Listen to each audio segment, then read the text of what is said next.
BMC News. Informação que gera valor.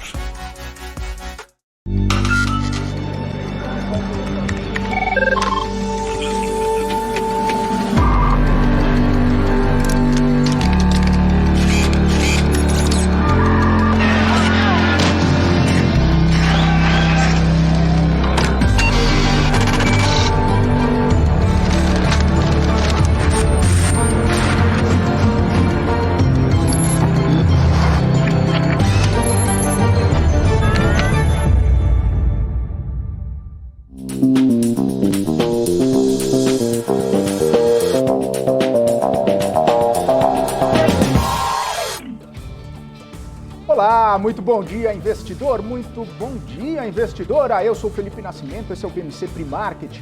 Aqui você fica por dentro de todas as notícias que vão impactar os mercados no Brasil e no mundo. Muita informação, muita análise para você fazer bons negócios ao longo dessa sexta-feira. Hoje é dia 28 de janeiro. O dia começa com os investidores de olho nos movimentos internacionais, principalmente na Ásia, onde o minério de ferro chegou a saltar mais de 7% na China e mais de 6% em Singapura. A antecipação das negociações por causa do feriado do Ano Novo Chinês, que começa na próxima terça-feira. O feriado pode se estender por uma semana, as festividades também chegam a durar até 15 dias lá na China.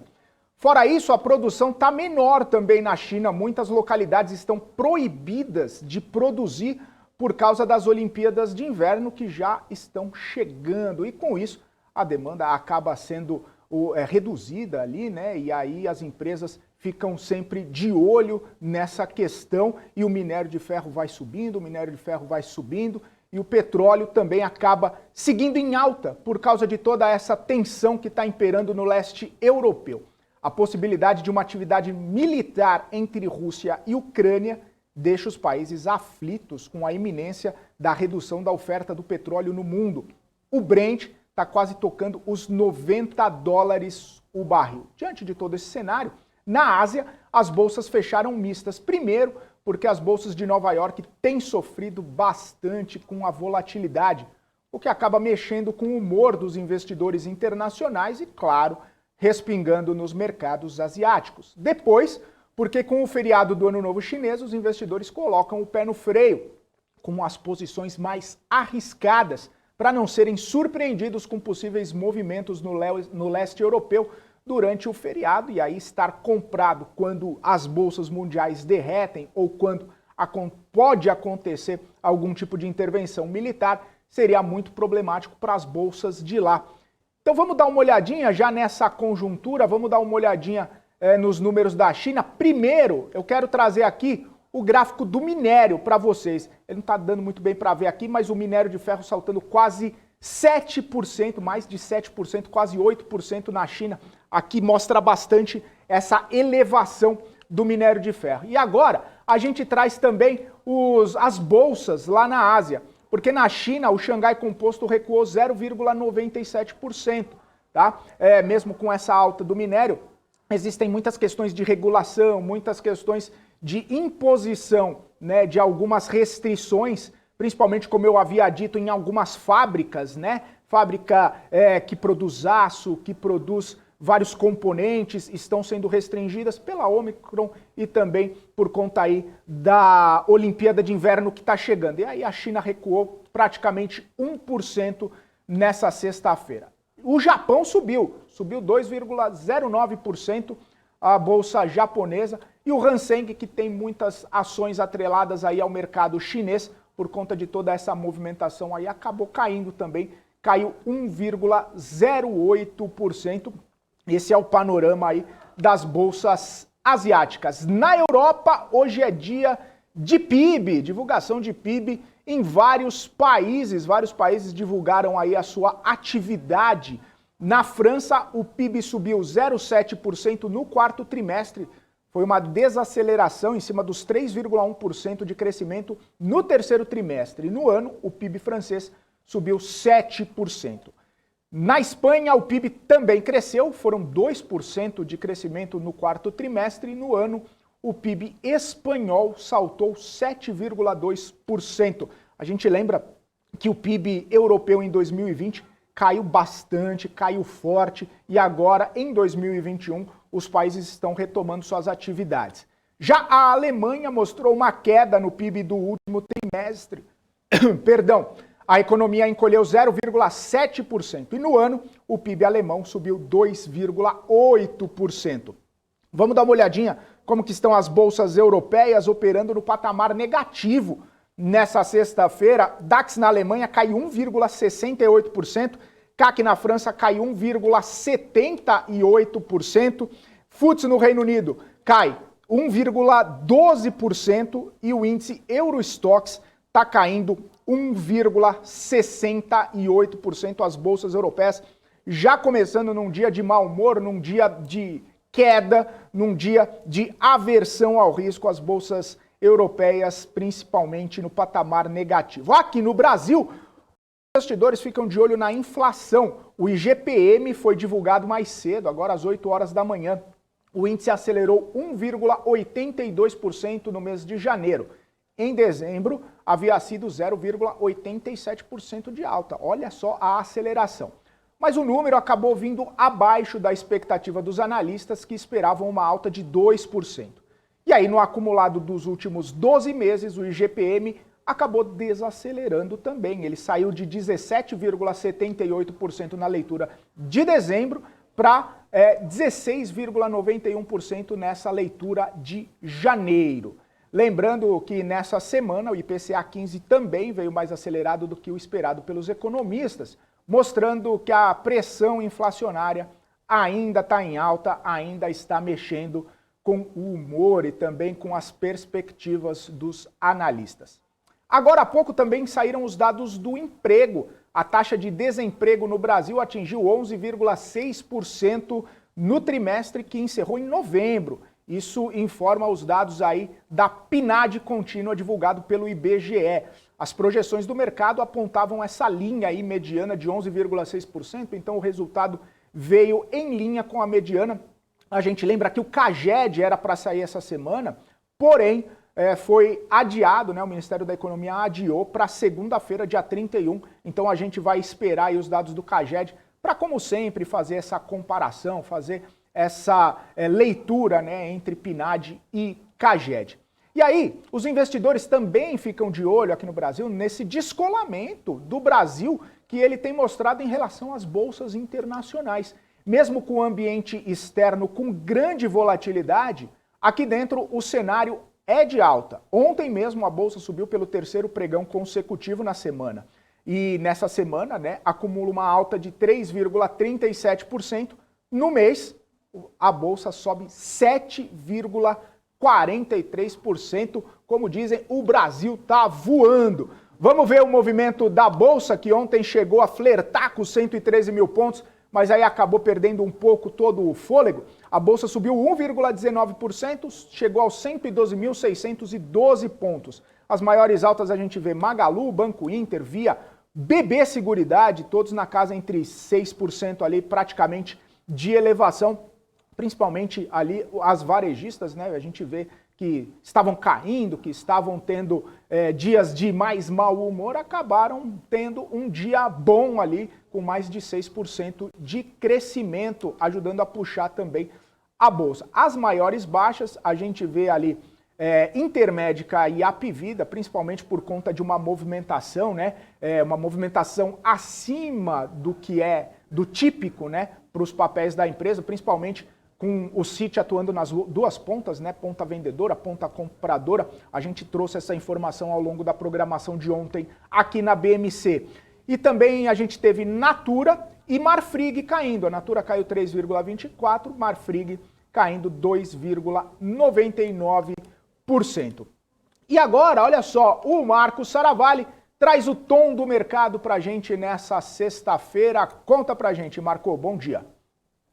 Olá pessoal, muito bom dia. Acompanhando aqui as bolsas internacionais nesse começo de sexta-feira. A gente tem um tom de leve cautela lá fora, talvez leve realização, né? Mas o Brasil tem sido queridinho da vez, né? Não para de entrar recursos por aqui, principalmente de olho nas nossas commodities, né? Nos nossos ativos ainda bastante descontados. mas que devem ser beneficiados também por conta da recuperação econômica mundial e principalmente dos estímulos na China, né? Então a gente continua vendo bom desempenho da Petrobras e hoje, particularmente, um dia de forte alta no minério de ferro deve impulsionar as ações das mineradoras, principalmente da Vale, por aqui. Tá? Lembrando que a gente tem a temporada de balanço, né? A Apple divulgou um forte balanço, as ações reagiram bem lá no aftermarket, e a gente também deve começar a acelerar já a partir da semana que vem os resultados por aqui no Brasil, tá? Mas isso se intensifica um pouco mais forte, de uma forma um pouquinho mais forte, meados e final do mês de fevereiro, tá bom? Temos indicadores importantes nos Estados Unidos para acompanhar, mas a grande incerteza continua sendo em relação à velocidade do aumento de juros lá nos Estados Unidos, né? O mercado, alguns analistas incorporando uma alta adicional ainda esse ano, ou seja, o cenário anterior eram 3 altas, o que acabou virando um cenário base de 4 altas nesse ano de 2022, mas alguns analistas colocando a necessidade de 5 altas, ou mesmo uma velocidade mais rápida, né, já nessa próxima reunião. Então o mercado ainda é bastante ansioso lá nos Estados Unidos em relação a esse aperto monetário nas principais economias, principalmente na economia americana, tá bom? Então esses são os principais temas dessa sexta-feira, mas a gente continua otimista. O nosso Ibovespa, com muita força, com muita demanda, deve continuar seguindo em alta, tá bom? Tenham todos um ótimo dia. Já já a gente volta para falar sobre o nosso gráfico do dia. Até mais. Tchau. Valeu, Marco. Saindo do Marco, vamos para o Guga Almeida, bater um papo aqui, como a gente faz todas as manhãs, com o Guga, para a gente bater um papo sobre as projeções dele para o dia, como que ele está vendo aí toda essa movimentação. Muito bom dia, Guga Almeida, ótima sexta-feira para você. Diante de todo esse cenário aí, eu queria saber, a primeira pergunta é como que está a sua projeção para hoje, o que, que você espera para o mercado hoje, depois de 3 dias de alta? Bom dia. Bom dia, Felipe. Bom dia, pessoal. Bom, Felipe, o que está acontecendo, né, a minha leitura em relação ao mercado está acontecendo algo muito alinhado com o que a gente vinha conversando no início desse ano de janeiro, né? Eu falava que, poxa, a gente precisa de um player para fazer com que a bolsa suba, né? A gente não tinha um player o investidor multimercado, né, o institucional, nós não teríamos a pessoa física, nós dependeríamos de algo que estimulasse o investidor estrangeiro.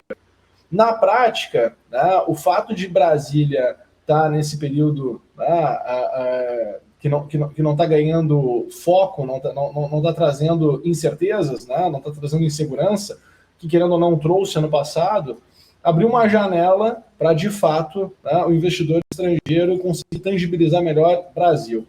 Soma-se ao ponto de que tem o entendimento de que o preço das commodities vão ficar por mais tempo elevado, né, e aí com a intensificação de Rússia e Ucrânia, que nós falávamos desde a semana retrasada sobre isso, né, que lá isso traria um impacto em cima de commodity, né, em cima de petróleo. Olha o que aconteceu com o gás natural essa madrugada, né, subiu 46%. Então, tendo essa visão, né, com um tom político mais ameno, o investidor estrangeiro tomou sua posição. Ele já vinha tomando, né, mas intensificou e trouxe a bolsa aí para flertar os 113 mil pontos, que é o preço que eu vinha, a cotação, né, que eu vinha comentando que era a minha expectativa quando nós estávamos lá nos 100 mil pontos, era que nós pudéssemos voltar entre 111.500 e 113 mil pontos. Aqui chegamos, tá? Estamos aqui na região dos 113 mil pontos. É impressionante como agora que se fala, né, pô, investidor estrangeiro, investidor estrangeiro, investidor estrangeiro. Tem que tomar um pouquinho de cuidado, que o investidor estrangeiro, né, ele toma posição e de repente ele fala, acabou o lote. E aí acaba o fluxo comprador, né? E aí o preço ele tende a buscar um ponto de equilíbrio em outro patamar. Eu não me surpreendo em nada se a bolsa continuar, né? Se o fluxo estrangeiro continuar muito forte, e a gente vê a nossa bolsa e buscar os 125 mil pontos. Não me surpreenderia se a tendência continuasse para aquela direção. A questão é como tu encara a situação atual, né, Felipe? Porque o investidor tem que entender que tem muita incerteza no ar. Elevação de juros nos Estados Unidos, sim, vai tirar liquidez do mercado. Eu já vi algumas, acompanho todos os pontos de vistas, né, que o pessoal vem colocando. Eu vejo muita gente que depende, sim, de bolsa, depende que o investidor, pessoa física, esteja posicionado, né, trazendo aquela narrativa que a bolsa estaria barata, né, que seria uma loucura não estar em bolsa nesses patamares de preço. Só que a gente tem que entender, sim, que, poxa, a gente tem um ano eleitoral, teve todas as bagunças que a gente teve ano passado em função, né, de temas eleitorais, isso vai trazer barulho, isso vai trazer ruído este ano, tá? Então isso traz, de certa forma, volatilidade. O tamanho do upside que nós temos dentro das expectativas por parte do mercado, né, para buscar final de 2022 estar nos 125 mil pontos. Então, quando tu compara, né, o tamanho de upside nesse nível de preço, né, eu começo a perceber que a gente está num nível de preço, sim, que podemos ter aí realizações de posição, realização de lucro e tudo mais dentro do contexto atual. Tá? Mas tem que ficar acompanhando. Né? Estamos aqui nos 113 mil pontos, tá? E tô satisfeito e não sei se vocês estão vendo minha tela. Tá? Eu tinha comentado aqui se vocês estavam vendo minha tela. Obrigado. Agora compartilhar a tela. Então a gente está naquele patamar onde eu estava imaginando. Né? O mercado se comportou bem dentro dos parâmetros da geometria comportamental, mais uma vez. Né? E não tenho aqui nada que me diga assim, olha, vamos em linha reta para baixo. Né? Mas o mercado ele buscou, ao meu ver, o ponto de equilíbrio que ele precisava buscar, que era nessa região que nós estamos aqui agora. Boa. E aí, olhando para o futuro, Guga, para os futuros agora, a sua projeção hoje segue mais ou menos nesse patamar aí. Vamos dar uma olhadinha também? Vamos. Deixa eu passar aqui minha projeção para hoje. Aqui eu estou enxergando aqui no dia de hoje, tá, Felipe?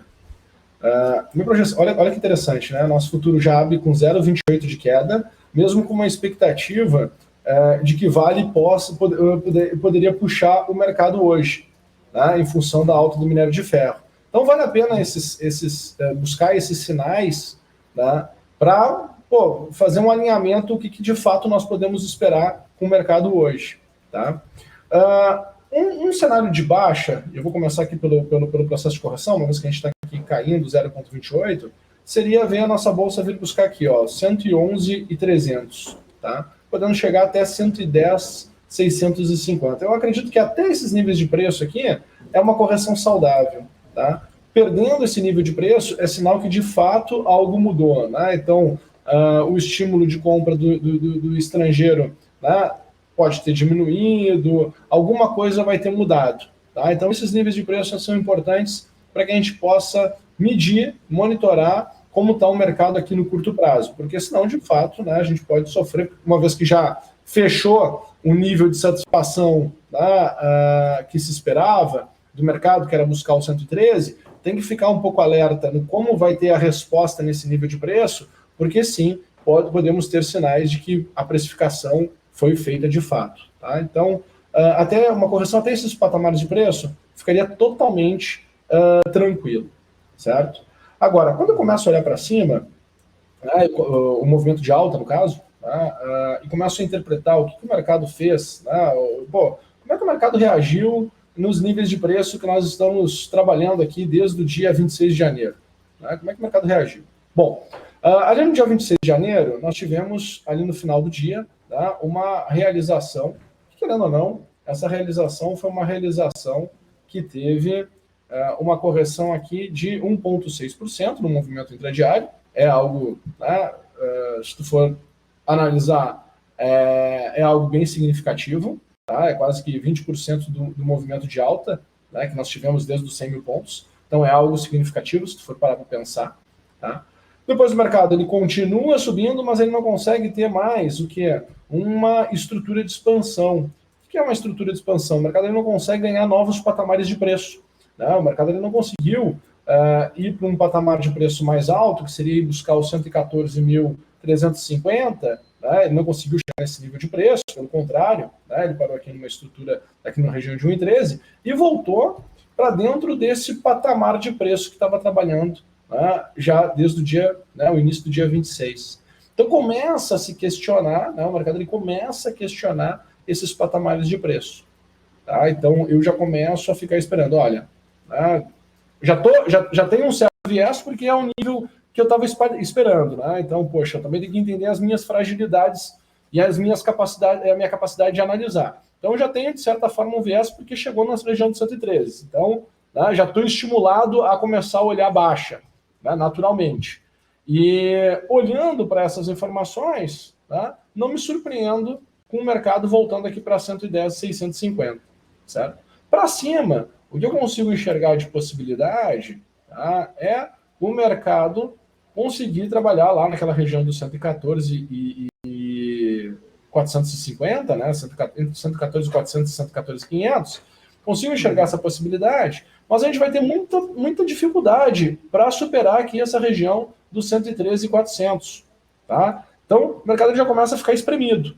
O movimento de alta já começa a ficar espremido. Ele já não tem tanto upside como a gente tinha anteriormente, que era uma possibilidade de ter um movimento bem amplo, bem forte de alta. Tá? Ele já começa a espremer. E aí já começa a mostrar sinais, né, quando começa a medir o comportamento do preço, que de fato a gente está numa região que o mercado, a vantagem, né, que se tinha pelo nível de preço que se estava, né, já não compensa o investidor tomar posição a qualquer preço. Tá? E aí sim a gente começa a ter um ambiente onde fica mais propício para a realização. Né? Tanto que a gente já está caindo aqui, 0,55%. Ô Guga, só pra gente, você comentou, você deu a deixa, o pessoal no chat está perguntando sobre essa movimentação do minério lá na China. Como que você avalia aí o cenário para Vale, né? Mais de 7% lá na China o minério subindo. Será que a Vale pega uma parte dessa subida aí? Tomara que sim, tá, Felipe? Tomara que sim. Quando eu olho aqui para Vale, tá? E já ir tentando entrar um pouco nos movimentos intradiários de Vale, o que eu tenho aqui de nível de preço importante, tá? Para vocês entenderem. O meu nível de preço importante é essa região de 83,25, tá?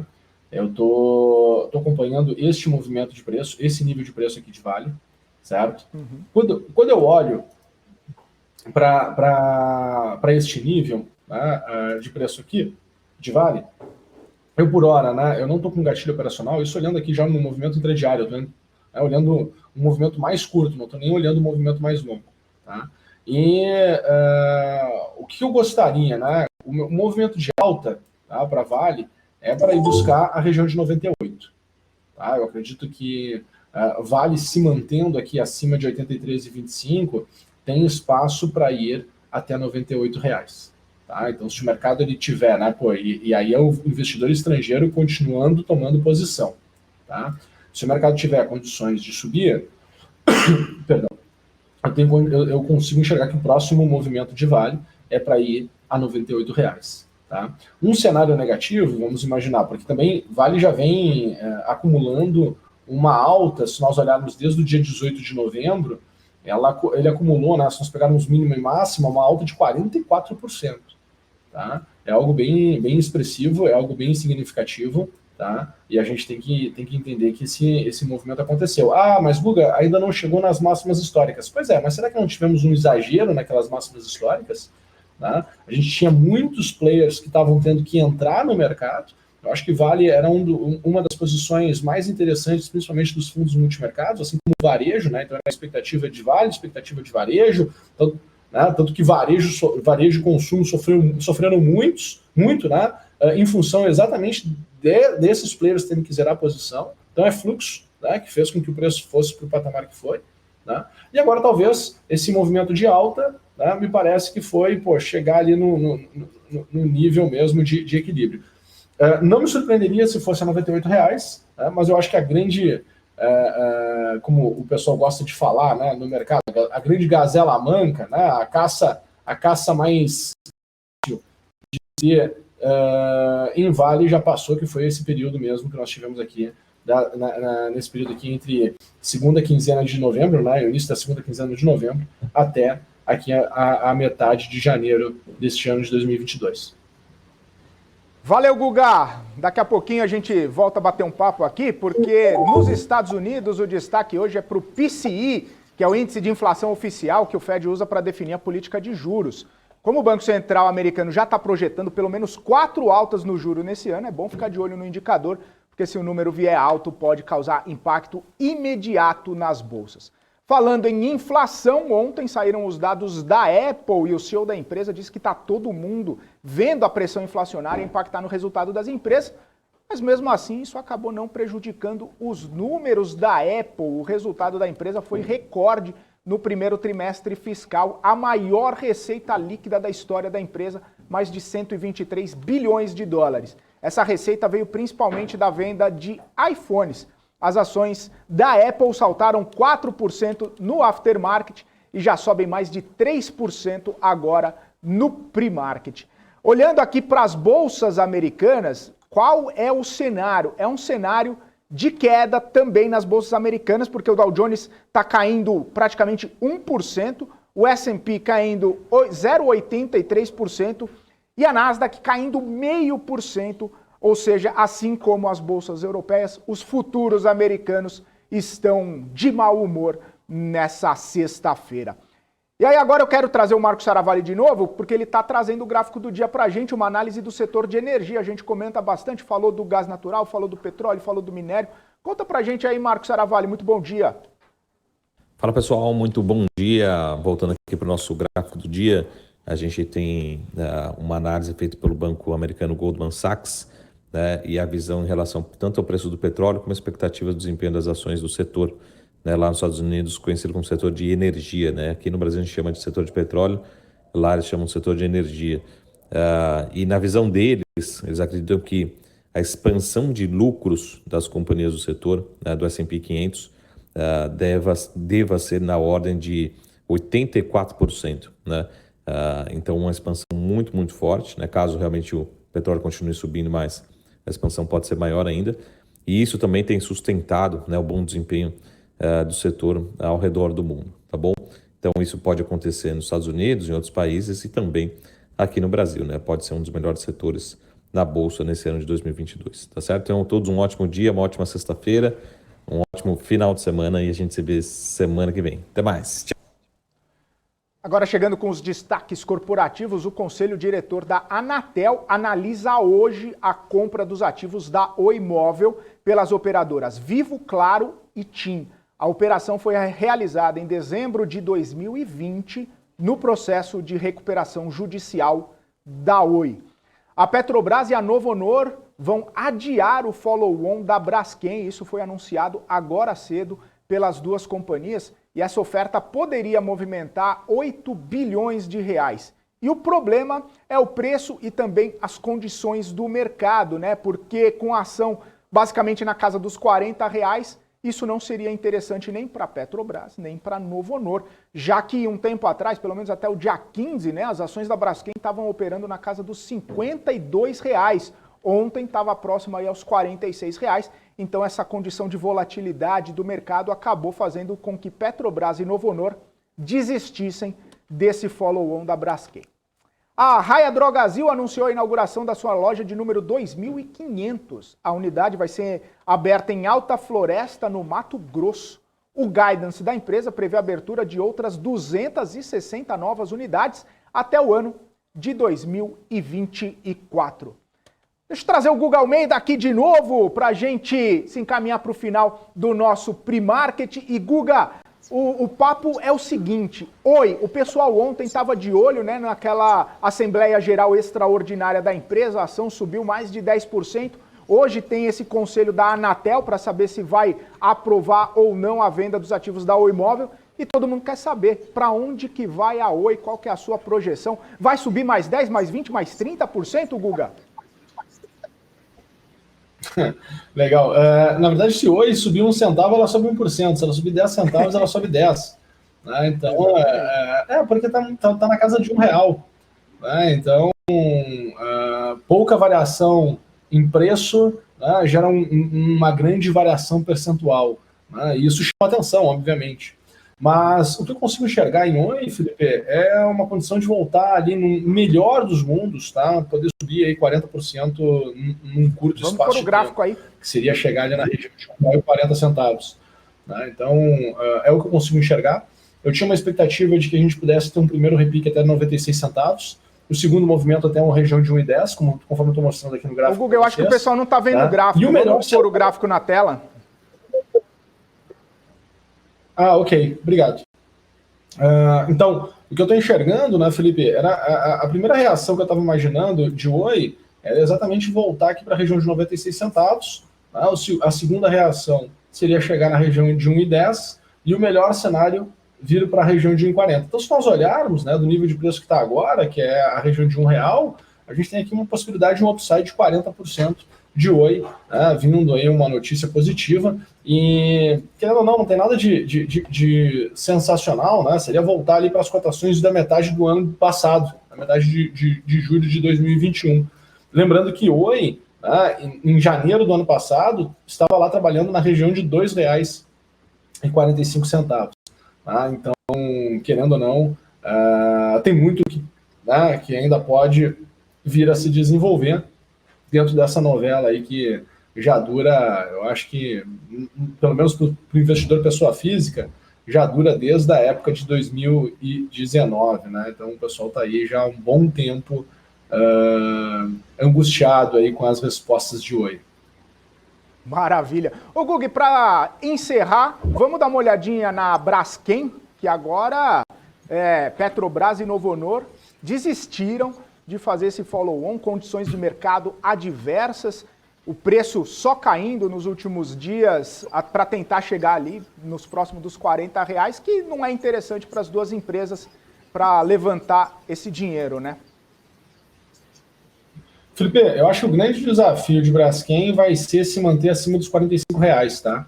Abaixo de R$45, eu acredito que vai entrar num processo de sell-off, tá? Forte, e a cotação pode voltar lá para R$35, R$34,75, por aí, tá? Porque muita gente pode vir a desistir, né, no curto prazo da posição, ela perdeu, né, a euforia de continuar subindo, e aí, né, tem que tomar cuidado, porque voltar para R$35 é totalmente possível dentro desse contexto, desse movimento que está acontecendo agora. Tá? Então, ficar atento nessa região de R$45, tá? O pessoal que está posicionado. Quando eu olho para os meus indicadores, né, para tomar posição, e aí vem aquela questão, né, do efeito comportamental do ser humano. Né? O ser humano fica na expectativa de que vai sair, aí vai passando o tempo e aí vai tendo uma transformação, né, na oportunidade. E aquilo que parecia ser certo começa a se tornar um pesadelo. Tá? Então, para mim, desde o dia, né, estrategicamente, né, desde o dia 5 de janeiro, ela está num processo de baixa, tá? Tem se intensificado o processo de baixa e, para começar a olhar novamente algo interessante, ela teria que fechar acima de R$53,15 na fotografia de agora. Né? Claro que cada dia esses parâmetros eles vão se atualizando e a gente vai tendo, né, uma outra relação de risco-retorno, um outro ambiente para poder tomar uma decisão. Tá? Mas por hora, com essa notícia aí, isso tende a estimular, né, o stop de muita gente e quem sabe, né, e não ter estímulo de compra. Né? Então tu tem um estímulo para vender, para abandonar a posição, e tu não tem um estímulo para comprar, o que faz com que o ponto de equilíbrio, né, do ativo ele venha para um patamar mais abaixo. E aí sim, acredito que esse patamar tende a ser R$35. Maravilha, então, Guga. Obrigado mais uma vez. Valeu por essa semana. Semana que vem estamos junto aí novamente. Então, ótima sexta-feira para você e que você encontre pela frente muitas gazelas mancas. Gostaram dessa, né? Com certeza. Vamos lá, pessoal. Ótimo negócio a todos, um ótimo final de semana. Segunda-feira estaremos juntos aqui. Um grande abraço. Valeu, Guga. Valeu, Guga. Ótimo fim de semana para você também. Valeu, até segunda. E a gente vai se encaminhando para o final aqui do nosso BMC Primarket. Um ótimo dia aqui para todo mundo que está nos acompanhando. Não se esqueçam de fazer inscrição no nosso canal, acionar o sininho para sempre que a gente entrar no ar, vocês verem aqui a nossa programação. E também não se esqueçam do like. 84 likes, 320 pessoas assistindo.